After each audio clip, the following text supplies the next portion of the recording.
Salut à tous les amis, j'espère que ça va et que vous avez la forme. Je vous souhaite la bienvenue sur ce nouveau vlog. Un vlog où pour une fois je ne pilote pas la Tesla parce que j'ai un autopilote naturel incroyable. Ça va chérie? Ouais. Bon, donc je suis en compagnie d'Elo puisque on monte au Luxembourg, c'est ça, hein. On va au mariage d'un de mes amis, au mariage de Mathieu, c'est un de mes potes. Si vous vous rappelez, en début d'année, je suis parti au ski avec deux amis. Ben, c'est un de ces deux amis qui se marie au pays béni, au pays béni des dieux du Luxembourg où il n'y a pas d'impôts. Donc ça c'est cool. C'est quelque chose qu'on ne connaît pas, nous, Français, le pays le plus taxé du monde, et dire qu'il suffit de traverser une frontière pour multiplier son revenu annuel par deux. Mais bon, c'est quelque chose qu'on ne connaît pas, mais c'est pas grave. Nous, au moins, on a le fromage. On a quoi d'autre? La charcuterie. La charcuterie. Le vin. Le vin. Le vin. Donc voilà. Mais on n'est jamais allé au Luxembourg, donc c'est la première fois. Mm. Et toi, tu es toute pimpante. Et moi, je suis pas pimpant parce que je voulais pas au départ, je voulais pas conduire pour faire la route en costume. Mon pote Mathieu m'a dit tu te changeras à la maison. Et du coup, je me suis habillé en casual. Mais j'ai prévu mon costume quand même de mariage pour cet après-midi. Donc voilà, on est parti au Luxembourg et c'était une folle semaine cette semaine. Déjà pour le boulot, parce qu'on a fait notre plus belle vente avec AB Investissement, la plus belle vente qu'on avait jamais fait. On a vendu une maison 650 000 euros. Donc ça, c'est un projet de division foncière. On détachait une maison et un terrain dans une belle commune au bord de Lyon. Comme c'était un sujet sensible, je n'en ai pas parlé sur les vlogs. J'en ai parlé un petit peu dans le podcast privé de cette opération parce que voilà, le podcast privé, on est entre nous, on est entre guillemets que 300, même si 300 c'est complètement énorme. Mais voilà, on est un peu moins nombreux, c'est un peu plus intime, donc j'ai pu parler de ce projet. Mais voilà, on a passé cette vente jeudi soir et c'était quand même un soulagement. Parce que, bon, des grosses ventes comme ça, c'est pas tous les jours qu'on en passe, donc on était très très contents. Donc voilà, grosse semaine pour ça. Et on est aussi à Paris cette semaine. On allait voir Pink en concert.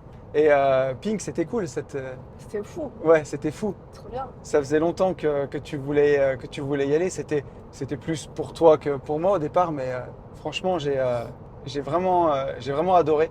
C'était vraiment génial et ça m'a emmené une réflexion. Pendant qu'on était au concert, j'ai reçu pas mal de messages. D'ailleurs, Instagram, merci beaucoup. En ce moment, j'ai un peu de retard sur les messages, mais je sais pas. Je sais pas si c'est depuis mon réel sulfureux et les 1000 abonnés que j'ai pris en 15 jours, mais j'ai reçu beaucoup de messages. Et notamment plusieurs messages qui me disaient ah, c'est cool que tu n'aies pas arrêté les podcasts. Tu te rends compte, c'est fou. Ça fait 3 ans et demi que tu fais une vie de liberté et ça fait 3 ans que tu fais les gentlemen. C'est complètement fou.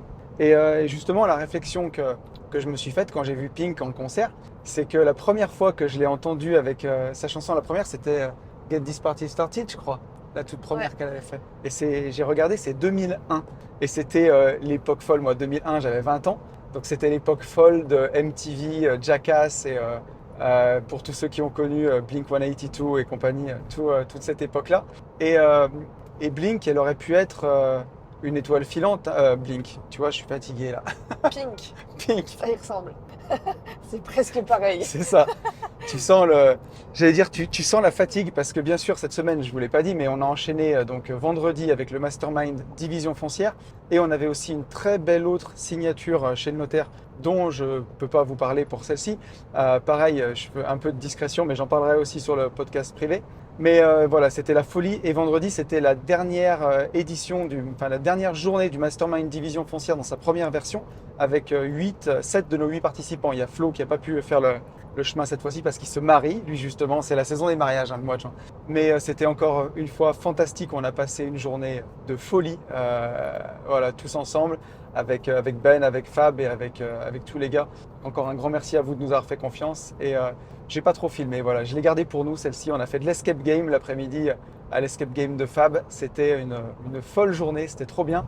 Et je donne rendez-vous à tous les participants du nouveau Mastermind Division Foncière le 21 et 22 septembre, voilà, pour la prochaine édition qui est complète, hein, mais on en refera d'autres. Et je disais donc que Pink, pour le coup, elle aurait pu être un peu une étoile filante. Et en fait, bah, elle a continué, derrière avec une deuxième, une troisième chanson, et ainsi de suite. Et en fait, elle a toujours su se renouveler, elle a toujours su traverser les époques. Et en fait, elle a continué, voilà, une chanson après l'autre, une année après l'autre, toujours continuer de faire de la musique. Et pour le podcast, quelque part, je me disais, mais le secret, c'est juste ça, quoi. C'est de faire quoi qu'il arrive. Une vie de liberté, c'est tous les 15 jours. Alors j'ai un peu triché, c'était toutes les semaines au départ, mais maintenant c'est tous les 15 jours. Mais les gentlemen, c'est toutes les semaines. Il faut juste un peu d'organisation et surtout de se dire, j'ai envie, j'ai pas envie, je le fais quand même. Là, par exemple, on est en train de monter au mariage au Luxembourg. Je m'étais pas pris bien à l'avance pour ce vlog cette semaine. Et je t'ai dit, tu participes avec moi? Tu m'as dit oui. Ouais. Donc voilà, et ça permet de, quoi qu'il arrive, faire le contenu justement. Puis j'avais un peu des idées, donc faire quelque chose toujours, en tout cas de pouvoir partager et de saisir un instant. Et voilà, et c'est la réflexion que je me suis fait que Pink, elle a mon âge, donc si je dis pas de bêtises, elle est dans l'année de ses 42 ou 43 ans. Elle a une santé incroyable. Je pense qu'au CrossFit, elle me défonce parce qu'elle avait des filins et tout. Elle a traversé, donc on était à la Défense Arena. Elle a traversé toute la Défense Arena sur des filins en virevoltant.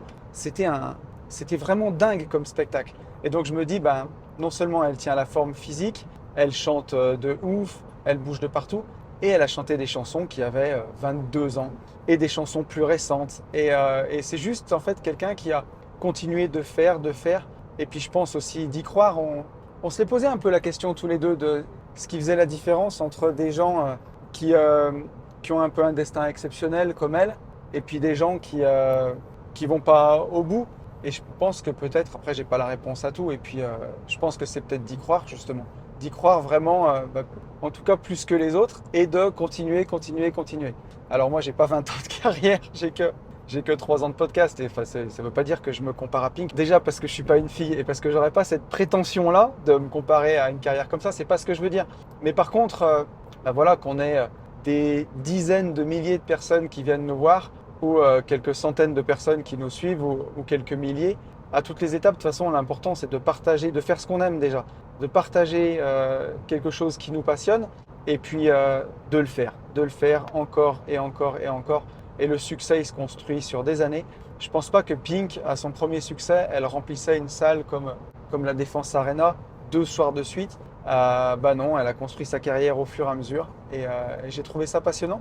Et il y a une deuxième leçon que j'ai trouvée trop cool, c'est que quand il t'arrive une tuile dans la vie, tu sais jamais vraiment si c'est une tuile. Parce que, tu vois, la dernière chanson avec laquelle elle a terminé son spectacle, du coup, c'est son plus gros tube, parce que tu termines toujours le concert avec le plus gros tube. Et le plus gros tube, c'est So What. Ouais. Et en fait, c'est le tube qu'elle a écrit après sa rupture. Quand son mari s'est tiré, Ouais. où la chanson, en fait, elle dit, mais alors, en fait, ouais, tu m'as quitté, mais après, je suis toujours une rockstar, je suis toujours au top, et en fait, tu vas même pas me manquer, quoi. Bon, après, elle s'est remise avec quand même, et donc ça l'a même fait revenir, parce que ça a dû le rendre jaloux, ça a dû le rendre ouf, et je peux comprendre. Mais voilà, d'une tuile qui lui arrive dans la vie où elle va perdre le père de ses enfants, enfin, tout va perdre, en tout cas, elle va se séparer. Elle en crée quelque chose qui en fait est son plus grand succès et qui clôture ses concerts et même une fête parce que tout le monde la connaît cette chanson et tout le monde sautait de partout et c'était juste ouf. Et c'est la réflexion que je me suis fait où je me suis dit dans la vie, quand un truc t'arrive qui est vraiment horrible ou pas cool ou en tout cas qui bouleverse ta vie, au final, des années après, tu sais jamais si c'était bien ou mal parce que tu arrives à comprendre que au final c'était un mal pour un bien quelque part. Et que, comme on dit, à tout malheur, bonheur est bon. Il y a du bien dans toute chose. Et le tout, c'est de savoir voir ces cadeaux cachés, de s'offrir une autre perception et de se dire qu'est-ce que je peux faire de ce truc pas cool qui m'arrive pour le retourner et en créer quelque chose de beau, quelque chose de bien. Et j'ai trouvé ça très inspirant. Et j'ai eu envie de vous le partager. Ma chérie, est-ce qu'on reprendrait pas la route? Comment on dit? On dit un chauffeur ou une chauffeuse? J'en sais rien. Alors, si t'as des féministes, elles vont dire une chauffeuse. Je me méfie Et en parce même temps, que... une chauffeuse, c'est un peu chaud, je trouve. Ouais, 2023, je voudrais pas te mégenrer si tu veux. Une chauffeuse. Et je voudrais pas me mettre beaucoup de monde à dos. Donc, une chauffeuse, je voyais plutôt ça comme une petite couverture. Ou alors vraiment Ouais. quelque chose de beaucoup... Ouais, ou une chaudière. ouais, voilà, quelque chose de beaucoup plus... voilà. Donc, on va s'arrêter là parce que sinon, je vais avoir les foudres dans les commentaires. Je vous remercie d'avoir suivi ce vlog. J'espère que ces petites réflexions vous auront plu. Nous, on va aller faire un beau mariage. On va aller découvrir le Luxembourg. Peut-être qu'on va prendre la nationalité, qui sait, hein. On sait jamais. Vous pouvez liker, vous pouvez vous abonner, vous pouvez mettre un petit commentaire pour le référencement. Ça fait plaisir. Je vous dis à très vite. Salut à tous. Salut.